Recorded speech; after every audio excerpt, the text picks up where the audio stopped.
दोस्तों, स्वागत है आपका मेरे चैनल पे। तो जैसा कि आप सभी जानते हैं, सर्दियां बिल्कुल पास आ रही हैं और अक्टूबर का महीना चल रहा है और अभी मैं हूँ अपने टेरेस गार्डन पे। बारिश में देखिए मेरा गार्डन कितना हरा भरा आपको दिख रहा होगा।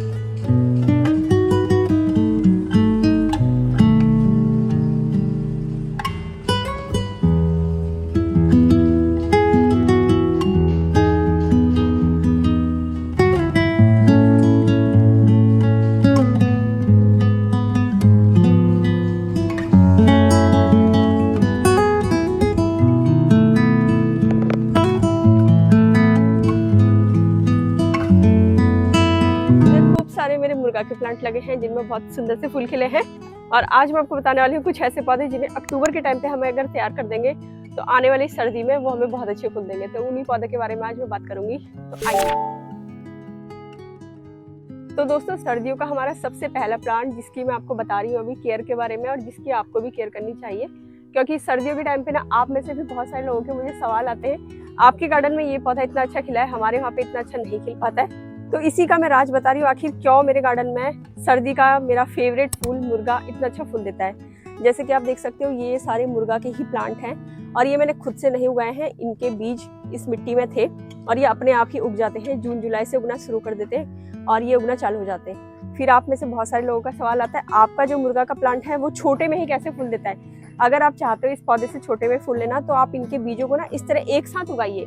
एक साथ उगाने से क्या होगा कि इतने सारे पौधे होंगे, सिर्फ एक पर्टिकुलर प्लांट नहीं होगा जिसे बहुत ज्यादा जड़ों को फैलाने की स्पेस मिलेगा। इतने सारे फूलों को एक साथ उगाने के बाद ना ये छोटे में ही फूल देना शुरू कर देता है। अब इनको इसी स्टेज पे अगर मैं दूसरे गमले में लगाऊंगी तो नए नए गमले तैयार हो जाएंगे। तो इस तरीके से आप पौधे को छोटे में ही अच्छे फूल ले सकते हो। ये एक ट्रिक है। दूसरी ट्रिक है, इस तरह से बड़े पौधे हैं और इन्हें आपने लगा रखा है गमले में और इस टाइम पे आपको क्या करना है, इन्हें वैसे ज्यादा खाद की जरूरत नहीं होती, बस एक एक मुट्ठी वर्मी कंपोस्ट खाद दे दो, जिससे जो इसमें मेन मुर्गा की जो कली बनेगी ना वो थोड़ा बड़े साइज की बनेगी और काफी हेल्दी और डार्क फूल आएगा उसमें। अगर आपके पौधे में फूल नहीं आते तब ये करना है, अगर नेचुरल तरीके से फूल आ रहे फिर आपको कुछ नहीं करना है, बस इतना ही करना है। खाद के रूप में मैं हमेशा इस्तेमाल करती हूँ ऑर्गेनिक वर्मी कंपोस्ट खाद। अगर मेरे पास वर्मी कंपोस्ट खाद नहीं होती है तो मैं गोबर खाद का इस्तेमाल करती हूँ। अगर गोबर खाद नहीं होती है तो वर्मी कंपोस्ट खाद का इस्तेमाल करती हूँ। तो अभी मैं ये वर्मी कंपोस्ट खाद का ही इस्तेमाल कर रही हूँ।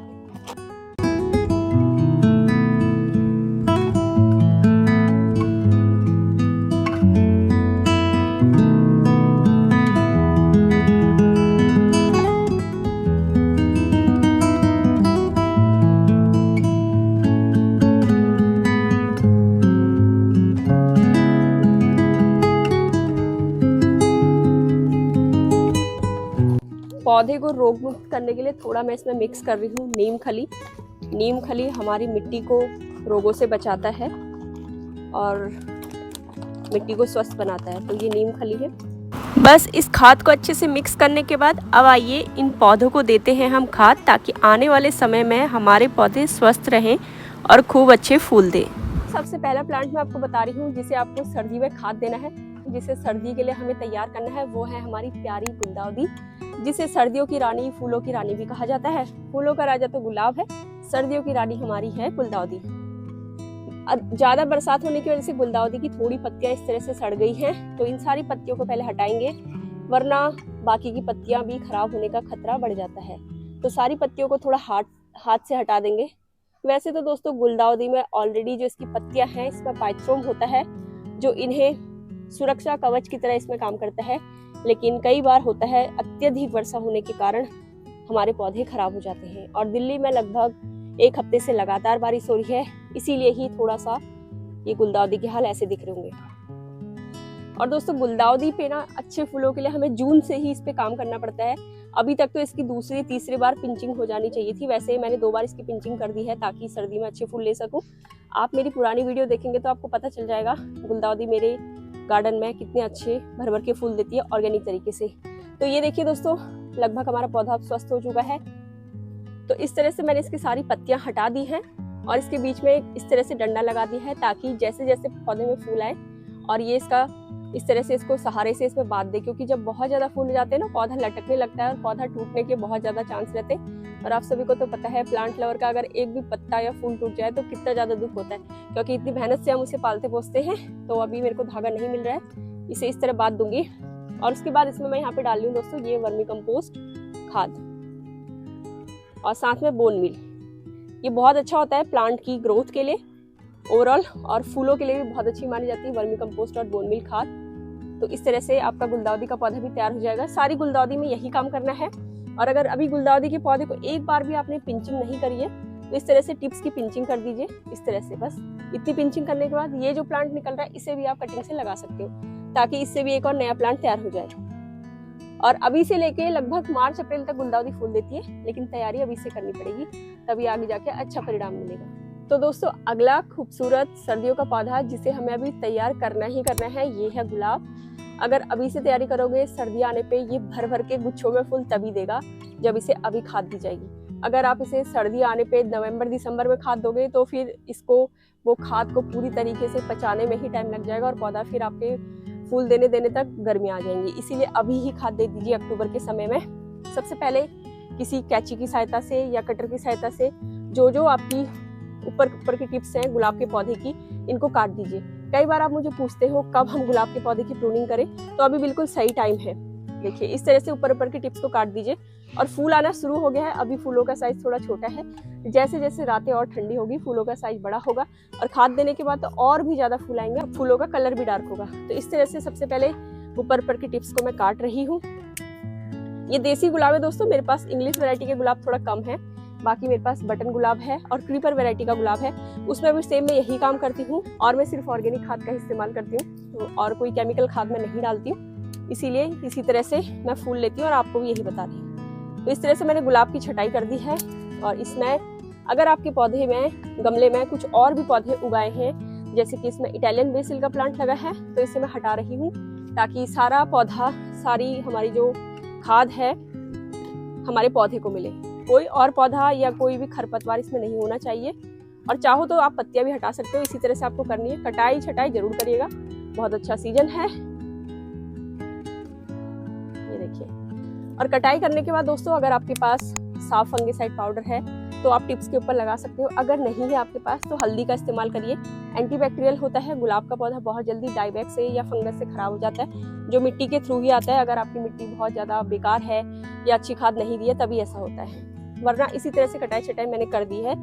जैसे आप भी इसे कर लीजिए। इससे प्लांट हमारा हेल्दी भी होता है और नई नई ब्रांच को प्रमोट करता है, इससे फिर ग्रोथ भी प्रमोट होती है। अब इसमें मैं डाल रही हूँ दोस्तों वर्मी कंपोस्ट खाद, जो अभी मैंने तैयार की है। इसमें नीम खली भी मिलाया गया है। इसको गमले के अनुसार ही डालना है। पहले अच्छे से मैंने इसकी गुड़ाई कर दी है पहले ही।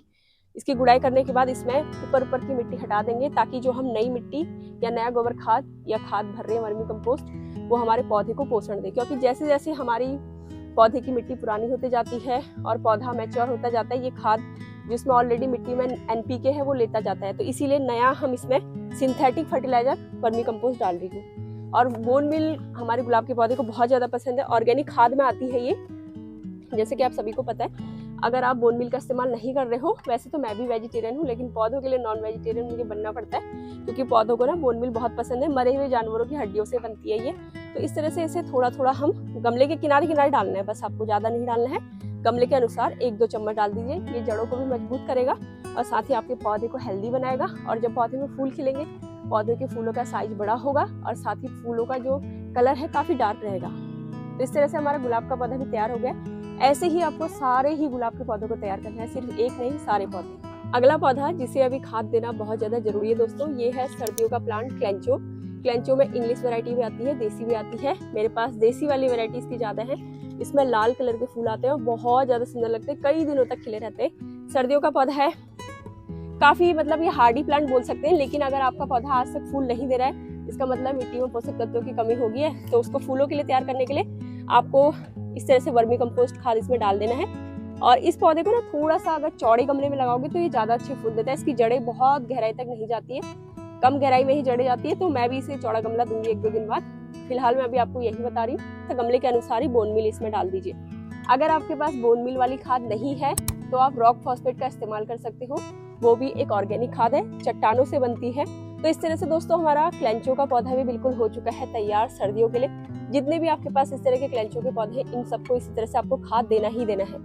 और अगर आज तक आपके क्लेंचो ने एक बार भी फूल नहीं दिया है तो लीजिए कैंची, ऊपर की टिप्स को इस तरह से काट दीजिए और ये जो कटी हुई टिप्स है ना, इसको भी आपको अभी कटिंग से उगा लेना है, क्योंकि अभी इसका सीजन आ रहा है तो इसकी कटिंग जल्दी जल्दी लग जाती है। तो इस तरह से इसके ये पत्ती से भी उग जाता है, वैसे बहुत आसानी से लगने वाला पौधा। तो ये लीजिए, क्लेंचो भी हमारा हो गया है बिल्कुल तैयार।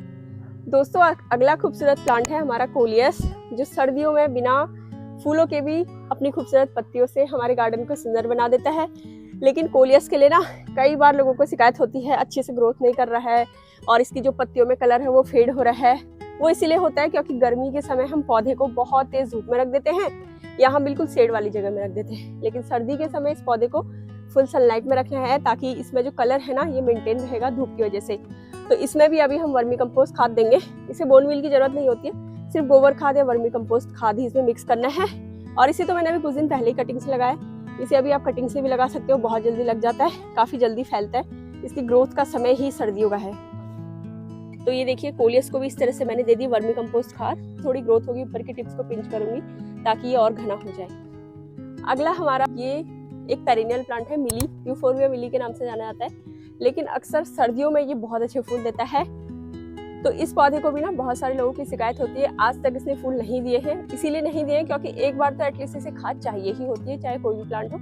मिट्टी में जो पोषक तत्व होते हैं धीरे धीरे पौधा अपनी ग्रोथ में ही ले लेता है। तो खाद के रूप में इसमें भी मैं वर्मी कंपोस्ट डाल रही हूँ और साथ में थोड़ा सा बोन मील डालेंगे, ठीक है। मिली, यूफोर्बिया मिली की मेरे पास लगभग 2 से 3 पौधे। ये आप डार्क पिंक वाली वैरायटी इसकी देख सकते हो। ये रेड वाली है, लेकिन इसके ठीक नीचे टर्टल वाइन भी उग गया है। तो इस तरह से ही मैं इसे खाद दे रही हूँ। फिलहाल नीचे वाले पौधे को नुकसान नहीं पहुंचा रहे और इसमें भी फूल आना शुरू हो गया है। बस थोड़ा सा अगर मैं खाद दे दूंगी अच्छी मात्रा में ना, तो फूलों का साइज थोड़ा सा बड़ा रहेगा और फूल डार्क कलर के आएंगे, बस इतना ही है। गमले के अनुसार थोड़ा सा बोन मील इसमें भी मैंने डाल दिया है। बोन मील को ना एकदम जड़ों के पास में मत डालिएगा, दूर दूर डालिएगा। तो ये देखिए दोस्तों, मिली भी हमारा बिल्कुल सर्दियों में फूल देने के लिए हो चुका है तैयार। ये है 5 पौधे, इन्हें खाद दीजिए, कटाई छटाई करिए और धूप में रख दीजिए। उसके बाद सर्दी आने पर इनका कमाल देखिए। तो आज मैंने आपको बताए हैं सर्दियों के कुछ ऐसे पौधे जिनको मैंने खाद देके तैयार कर दिया है सर्दियों के लिए। आपके पास सर्दियों के ऐसे जितने भी पौधे हैं, चाहे गुलाब के पौधे, गुलदाउदी के पौधे, क्लेंचो के पौधे, मुर्गा के पौधे, साथ ही कोलियस के पौधे, जो भी सर्दियों में फूल देने वाले पौधे हैं आपके, अगर कोई बचे भी हो तो आप कमेंट सेक्शन में बताइएगा और उन्हें इसी तरह से अभी तैयार करिए। गार्डनिंग में बस इतना ही आपको मेहनत करना होता है। समय आने पे उन्हें खाद साथ में कटाई छटाई करनी पड़ती है, ताकि उनका जब समय आता है वो अच्छे फूल दें। अब मेरे ये पौधे हो चुके हैं सर्दियों के लिए बिल्कुल तैयार, तो आप भी इन्हें कर लीजिए जल्दी से तैयार, ताकि सर्दी आने पे ये आपके गार्डन में लगाएं 4 चांद। अगर आपको वीडियो अच्छा लगा हो प्लीज़ वीडियो को लाइक कर दीजिएगा, चैनल सब्सक्राइब करिएगा। अगर आप जब वीडियो को लाइक करते हो, कमेंट करते हो ना, मुझे तब बहुत अच्छा लगता है। चैनल को सब्सक्राइब जरूर करिएगा ताकि आने वाली नोटिफिकेशन आपको मिलती रहे गार्डनिंग से रिलेटेड। तो चलिए फिर मिलती हूँ मैं आपको किसी और वीडियो के साथ। थैंक्स फॉर वॉचिंग, बाय, नमस्कार।